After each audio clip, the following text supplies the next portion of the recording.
Hello and welcome. We are live from New Delhi. You're watching DD India Live, India's voice to the world. I'm Abhishek Mahajan. Coming up in the next 30 minutes. South Korea to host Trilateral summit with China and Japan in Seoul. Leaders to meet for the first time in 5 years on May 26th. Campaigning intensifies for 7th and final phase of India's parliamentary elections. PM Modi to hold rallies in northern Indian state of Uttar Pradesh. Cyclone Remal likely to make landfall between Bangladesh and West Bengal coast on Sunday. Multiple fire incidents in India, 27 dead in massive fire at a gaming zone in Gujarat, while 7 newborns lost their lives in Delhi at a childcare unit.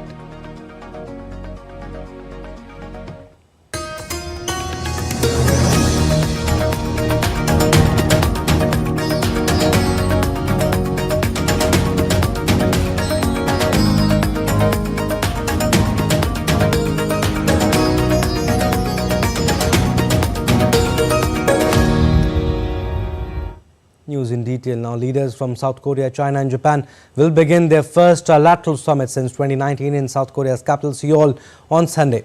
Chinese Premier Li Qiang and Japan's Prime Minister Fumio Kishida arrived in Seoul on Sunday to hold bilateral talks with South Korea's President Yoon Suk Yeol ahead of the three-way gathering on Monday.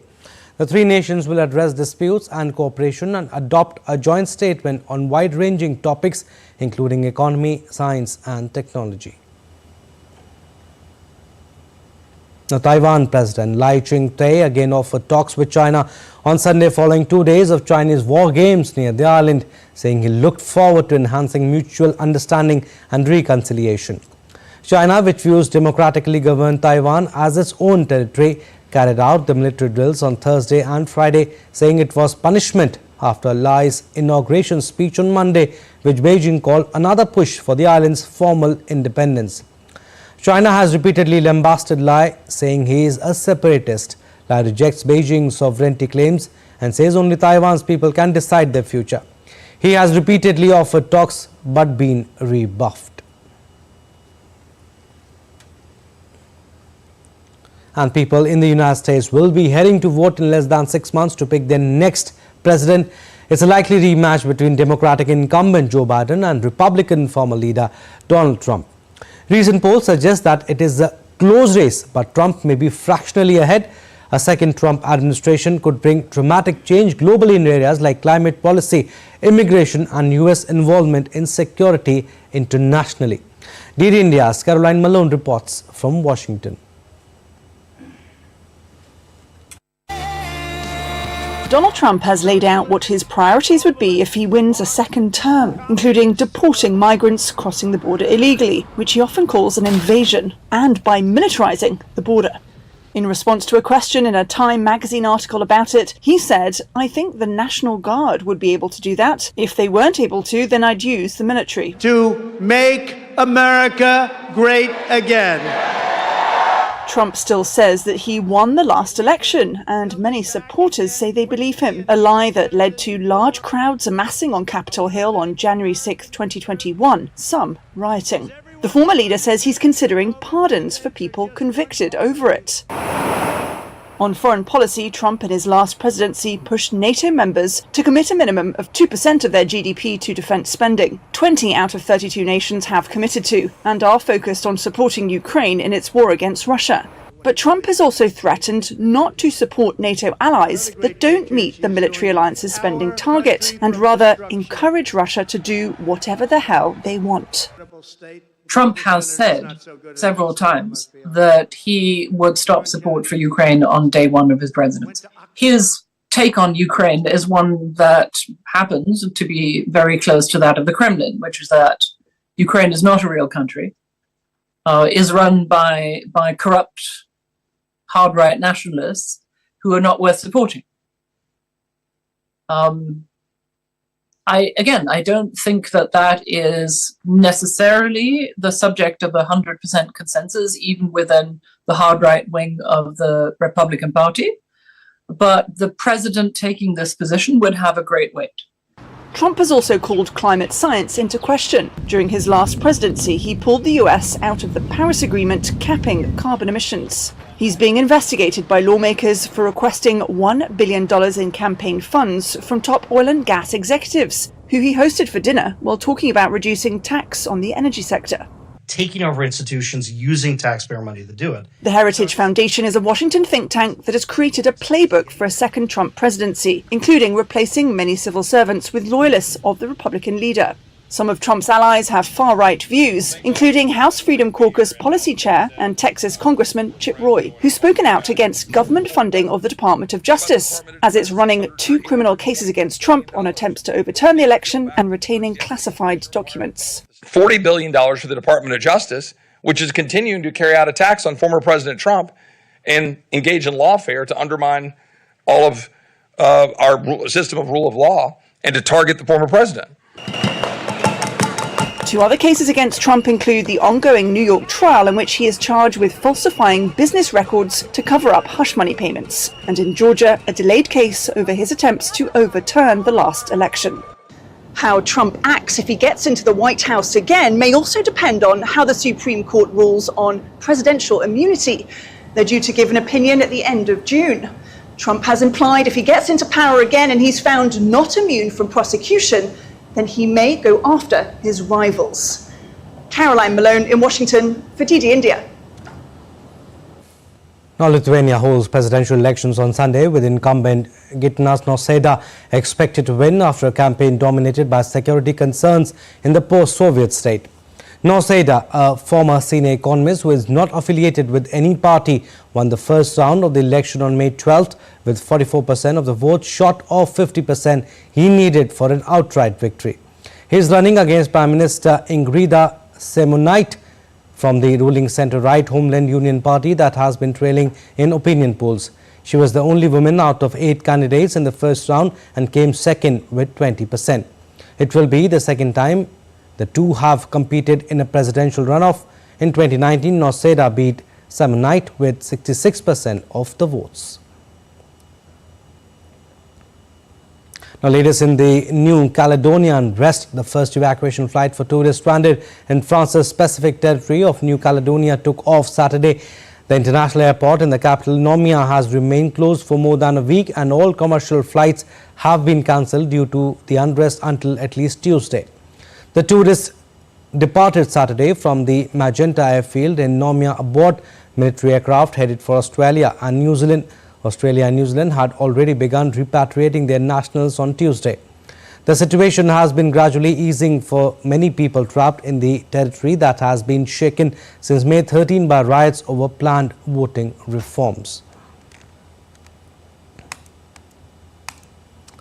The US Central Command on Saturday said that more than 1,005 metric tons of humanitarian aid have been delivered to Gaza across a US-built pier as of 24th May.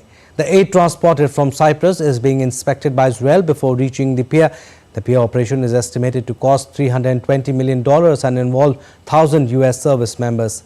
Aid deliveries had begun arriving at the pier on May 17th after Israel received global pressure to allow more supplies into Gaza. Now, North Korea's defense ministry on Sunday accused the United States and South Korea of ramping up reconnaissance activities around the inter-Korean border, warning that it will act if its sovereignty and security is violated. North Korea accused South Korea's Navy and Coast Guard of stoking military tension by stepping up patrol activities and increasingly breaching the maritime border. North Korean leader Kim Jong-un also criticized propaganda leaflets sent in balloons from South Korea, calling it a dangerous provocation. Kim said that such activities seriously infringe on North Korea's national sovereignty and security and will not be met with offensive countermeasures.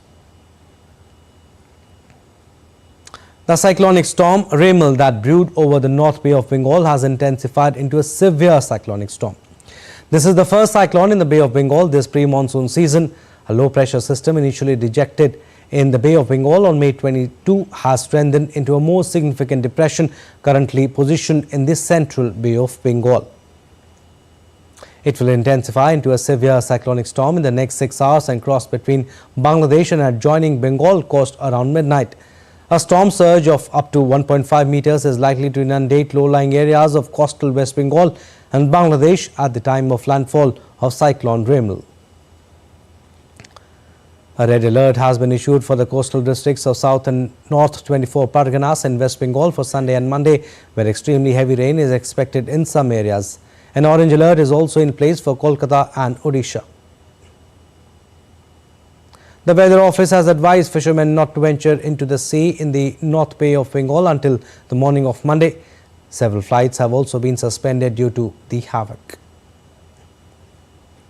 Now, Indian Coast Guard is closely monitoring around the area where cyclonic storm is formed to ensure preventive measures in the place. The ICG has deployed over 10 ships and 2 aircraft to combat the extreme weather.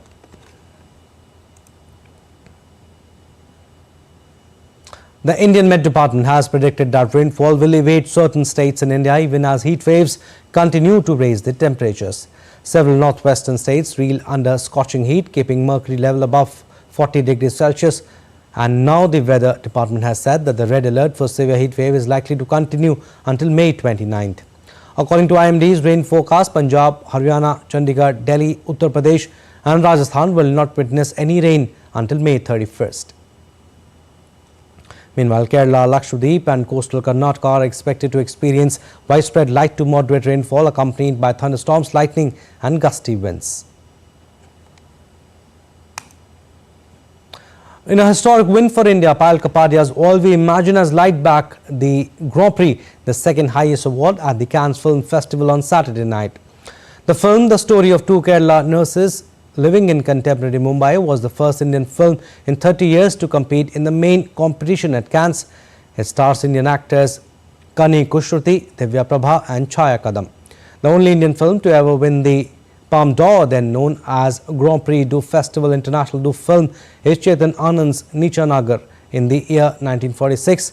Mrinal Sen's domestic help drama Kharij won the jury prize in 1983. And post her Grand Prix win, Payal Kapadia spoke at the press conference regarding Indian films, their festival runs and why it took another 30 years for a Cannes Grand Prix win. Take a listen.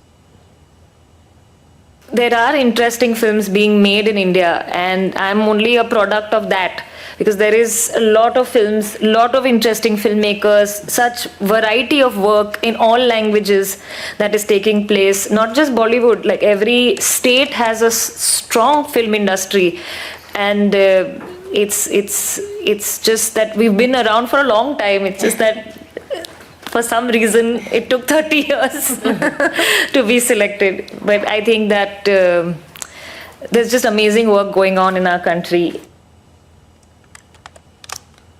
Bollywood actor Shah Rukh Khan has congratulated Indian cinematographer Santosh Sivan for being awarded the prestigious Pierre Ingenue Excellence in Cinematography honor at the 77th Cannes Film Festival. Big congratulations to Mr. Santosh Sivan, or Santa, as we call him, for receiving the prestigious Pierre Ingenue Award at the Cannes Film Festival. I've had the good fortune of working with Santa very early on in my career, and like so many others, I've learned a lot from him. We did films like Dil Se, Phir Bhi Dil Hai Hindustani, and he directed me in the beautifully crafted Ashoka. And during the course of making these films, there was so much learning from him. He taught me that genius is not thought out, it is felt. And our belief has to be stronger than a desire just to succeed commercially. And film star Amir Khan also congratulated Santosh Sivan and recalled the time spent with him during shootings and praised Sivan for his cinematic vision.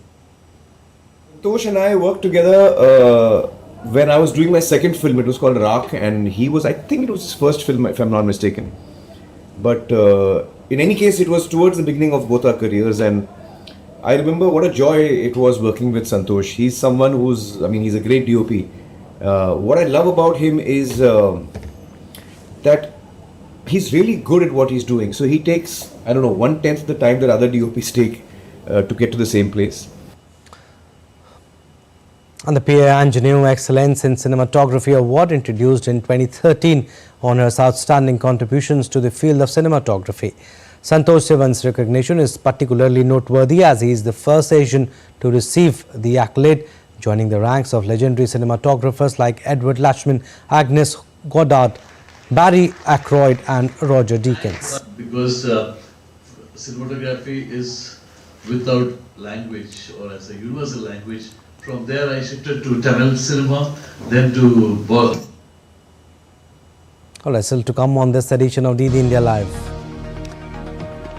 The Goa Heritage Festival's last day today. The 3-day festival saw an immersive experience at the Saligaon football ground. Bangladesh marks 125th birth anniversary of Qazi Nazrul Islam. And Manchester United produced their best performance to upset Manchester City 2-1 to win the FA Cup.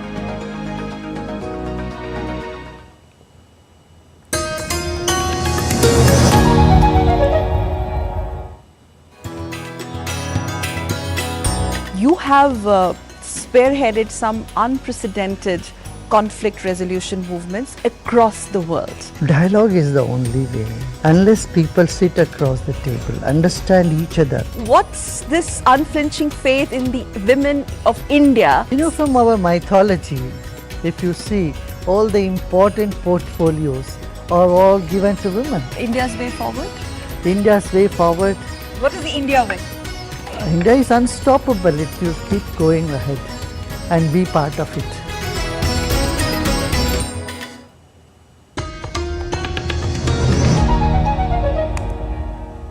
Welcome back. You're watching DD India Live. I'm Abhishek Mahajan. The latest on the world's largest democratic election in India now.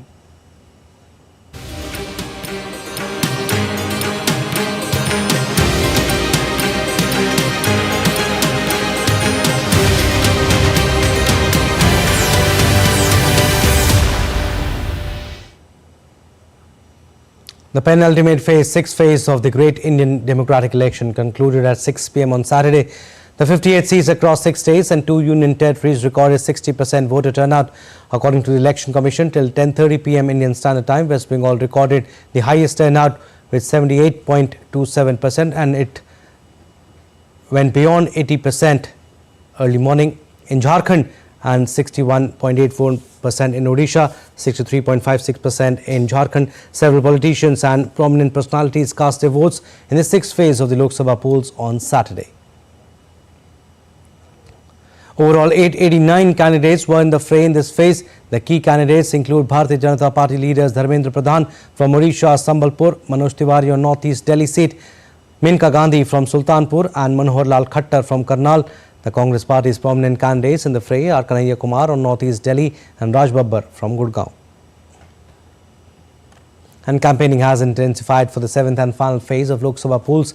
Senior leaders of various political parties are leaving no stone unturned to woo the voters. Bharatiya Janata Party leader and Prime Minister Narendra Modi to campaign for the party candidates in Mirzapur, Ghosi and Bansgaon districts of Uttar Pradesh. And senior Bharatiya Janata Party leader and Union Home Minister Amit Shah to visit Bihar and Punjab today. Amit Shah to address rallies in Bihar's Aurangabad and Sasaram. He will also hold rally in Punjab's Ludhiana. And Bharatiya Janata Party President JP Nadda to hold public meetings in Bihar. In order to garner support in party's favour and making a last attempt to woo voters in this Lok Sabha elections, opposition also geared up to reach out at voters for their support. Congress leader Rahul Gandhi will address public gatherings in Una and Nahan districts of Himachal Pradesh. Delhi Chief Minister Arvind Kejriwal is likely to be in Punjab till May 30th to campaign for Aam Aadmi Party.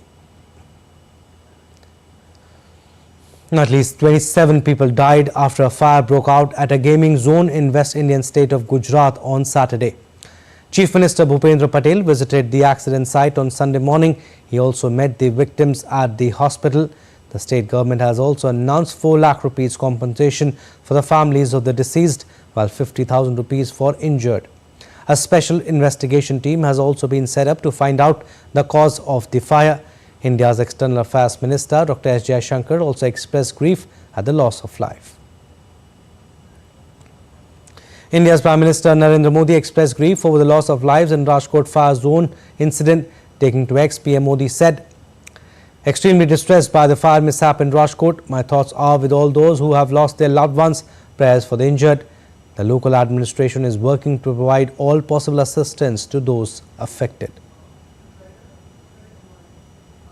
A fire broke out at a children's hospital in the national capital Delhi's Vivek Vihar late on Saturday, killing at least 7 newborn babies. According to the fire department, a blast of cylinders caused the fire. The Delhi Fire Services said it received a call at night and 9 fire tenders were rushed to the site. India's President and Vice President have expressed grief over the incident.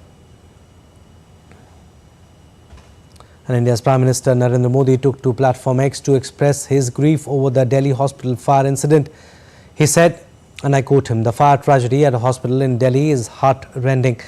My thoughts are with the bereaved families in this incredibly difficult time. I pray that those injured recover at the earliest." This is what Prime Minister Narendra Modi said, and President Draupadi Murmu and Vice President Jagdeep Dhankar also extended condolences. In a tragic news, at least 11 people died after a bus in the North Indian state of Uttar Pradesh met with an accident on Saturday night. 10 people have been reportedly injured. The bus was carrying devotees who were en route to the Purnagiri temple in Uttarakhand. A truck lost control and collided with the bus. In a press release, the state's Chief Minister Yogi Adityanath expressed his condolences to the deceased families. He also said that speedy relief and rescue work has been ordered. The Indian High Commissioner inaugurated a new plant of India's leading pharmaceutical company Sun Pharma near Dhaka on Saturday. High Commissioner of India in Bangladesh Pranay Verma and Investment Advisor of Bangladesh Prime Minister Salman Fazlur Rahman jointly inaugurated the company.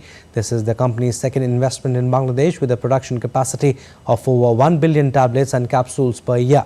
Speaking at the ceremony, the High Commissioner highlighted the new investment as part of the growing economic and industrial engagement between India and Bangladesh and a visible symbol of the recent transformation of their relationship. Now, Bangladesh marked the 125th birth anniversary of national poet Qazi Nazrul Islam on Saturday. The High Commission of India marked the occasion at an event organized by Indira Gandhi Culture Centre in partnership with Netaji Subhash Qazi Nazrul Social and Cultural Welfare Trust. Social Welfare Minister of Bangladesh Deepu Moni graced the event as the chief guest. Many eminent artists performed stirring recitals of the poet's work. Addressing the gathering, High Commissioner Pranay Verma described Kavi Nazrul as an icon of the shared heritage of Bangladesh and India. He called Kavi Nazrul's work as a lighthouse for humanity's collective conscience, which will continue to inspire generations to come. Now let's take a look at other stories making news today. The Goa Heritage Festival 2024, organized by Government of Goa, is set to have its closing day today. The three-day festival saw an immersive experience at the Saligaon football ground. The festival showcases the diverse cultural heritage of Goa, offering attendees a unique opportunity to experience the essence of state's traditions through various artistic expressions.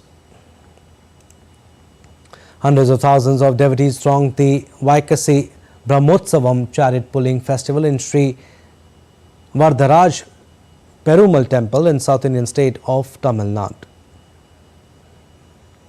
Sports now. We'll start with football. Manchester United produced their best performance of a mediocre season to upset Manchester City 2-1 in the FA Cup final on Saturday and deprive their rivals of the double. Goals by teenagers Alejandro Garnacho and Kobe Minu put United in the driving seat by half-time at Wembley, and they survived a City siege after the break to win the trophy for the 13th time. Champion City, bidding to become the first club to win the double in successive seasons, were well below their best. And it's showtime on the last day of Indian Premier League. Teams who finish in the top two in the league stages are set to clash in the IPL final at Chennai's M.A. Chidambaram Stadium on Sunday. KKR is eyeing its third IPL title while after winning it twice in 2012 and 14, while SRH is looking for its second championship after 2016. Alright, that's all for this edition of DD India Live, but do let us know your thoughts on the news of the day. For those on the go, you can get all the latest news and updates from India and across the world on the DD India mobile app. The app is available on both Android and iOS. Scan the QR code on the screen to download now. We'll be back with more news as it breaks here on DD India. I'm Abhishek. From all of us here in Delhi, thanks for watching DD India Live.